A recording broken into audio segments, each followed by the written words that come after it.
So this is part B, the actual making. So 2mm rough cord.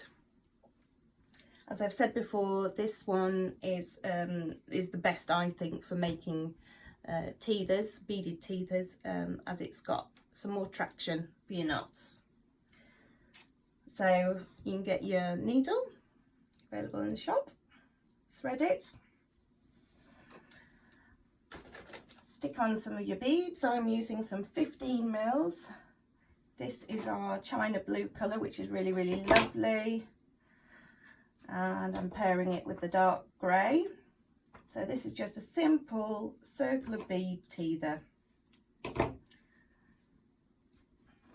And I'm just using the same method to string them as I did in the necklace making video. Again, it doesn't really matter, however you prefer to do it is fine. For this one, I'm going to use 2 of our beechwood rings as well. It kind of turns the teether into a rattle as well, so it makes it even more interesting for babies. Plus you've got the silicone and you've got the beechwood, so just a bit of contrast in the textures, which is really nice for those sore gums. However, when you're using beechwood products, it does mean that you cannot recommend that a teether is put in the freezer, because it can damage the wood, and if you've damaged the wood, then you've got a potentially unsafe product. So here we go. I have got my silicone beads threaded on now, like such. Here I have my 2 beechwood rings. These are the 60 by 12. I use them loads. So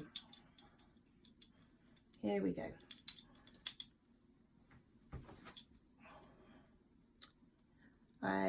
You can do this 1 knot, and then I wrap it around my fingers like so, and I pull as tight as I can. And you could probably see from how squished up the beads are how tight. Now, I'm not going to lie, it is not kind on the hands, but you eventually develop some lovely calluses, and that helps protect. So you've got a really firm first knot. Then I take this, so I kind of hang on to the bottom of it so that it doesn't move. I take my needle and I thread it through the loop that I've made twice. This makes like a reverse surgeon's knot. Now, what I do now is again wrap the cord around my fingers and pull as tight as I can. Now I'm going to show you that knot here.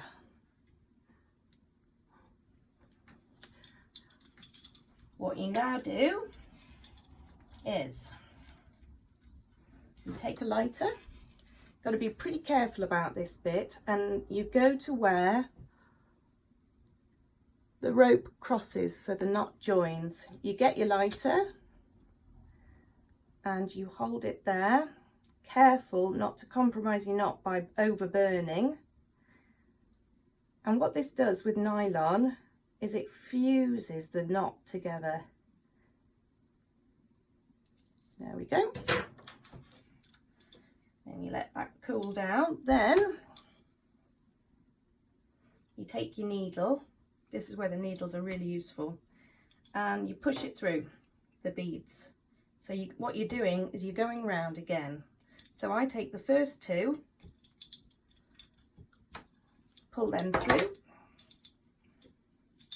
and then you have your knot still there. And what you want is you want that big chunky knot to be inside this bead so that it's not obvious. So you just hold your bead and again wrap your cord round and you tug it until that knot rather is concealed in the middle of that bead. Then what I'm going to do is take the rest of the cord and push it through all the way around again. What you're doing is you've got now 2 layers of this cord in here,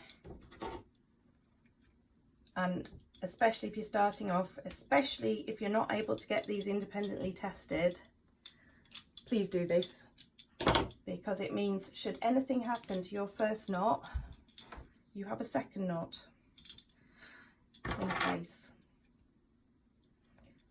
which is going to make your product nice and safe. Right, so I've got my string halfway around. I'm going to thread my other one because I want this second knot away from the first knot.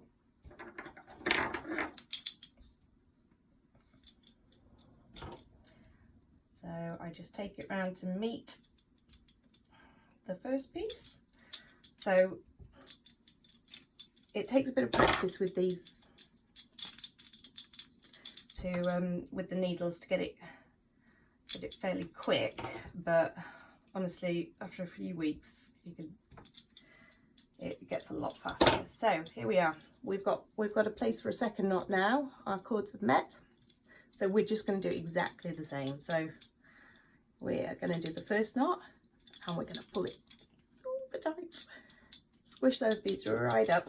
It also helps give a really firm circle of beads, which is what you need, because your beads can't move around, because if they do, they could very well slip through the template, and that would cause an impaction hazard for a baby. You've got your same knot again. I've just done exactly the same. You've got your lighter.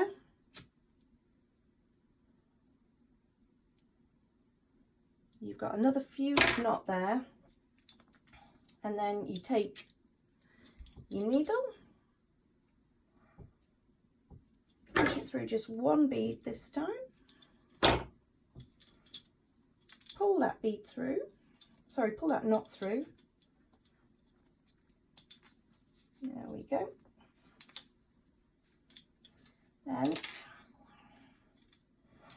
because your knot is in the middle of this bead, it also means you get slightly longer tails next to the knot. That helps maintain the integrity as well. So you just snip those ends off. So you can see you've got nothing visible. So now you've got a really tight circle of beads. You've got no visible knot. You've got 2 layers of cord and knot. And you've got what should be a safe teething ring. You then get test template A. You make sure that your circle of beads is really firm so that nothing's going to slip through there. These rings are safety certified rings. So this one is compliant to shape and size. However,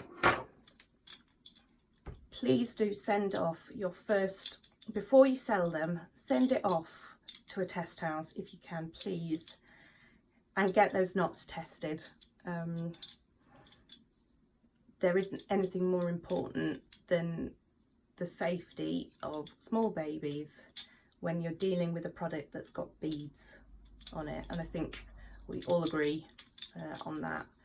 And we've got some more safety information on the page, so click on, and if you've got any queries, please do send a message. But I hope this gives you kind of an introduction to the beginnings of what might work for you in terms of making a beaded teething ring. Different people make them different ways. There isn't just one way to safely make it. I personally use a slightly different method now in my own store, but I used this when I started off, and it worked really well for me. So I hope you find that helpful.